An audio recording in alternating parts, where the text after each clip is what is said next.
Uyyalawada నరసింహారెడ్డిపై megastar చిరంజీవికి చాలా నమ్మకమే ఉన్నట్టుంది. ఈ చిత్రం బాహుబలి మాదిరిగా సరిహద్దులు దాటి యూనివర్సల్ సినిమా అనిపించుకోగలదని ఆయన నమ్ముతున్నారు. తమ వద్ద సరిపడా మెటీరియల్ లేకపోయినప్పటికీ ఉయ్యాలవాడ నరసింహారెడ్డి కథకి మంచి కమర్షియల్ సినిమా కాగలిగే స్క్రీన్ ప్లేని సురేందర్ రెడ్డి రాశాడని ఆయన అంటున్నారు. ఈ చిత్రాన్ని హిందీ, తమిళంలో కూడా విడుదల చేసేందుకు వీలుగా అన్ని జాగ్రత్తలు తీసుకుంటున్నామని చెప్పారు. ముందుగా అనుకున్న దానికంటే బడ్జెట్ పెరుగుతున్నా కానీ తగ్గేది లేదని చిరంజీవి ఉద్ఘాటించారు.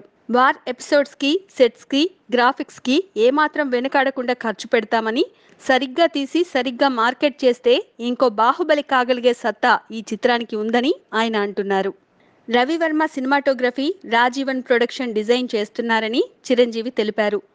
ఇప్పటికే సెట్స్ కి సంబంధించిన వర్క్ మొదలైందని, ఆగస్టులో సినిమా ప్రారంభించి వచ్చే వేసవికి విడుదల చేయాలని అనుకుంటున్నామని చెప్పారు.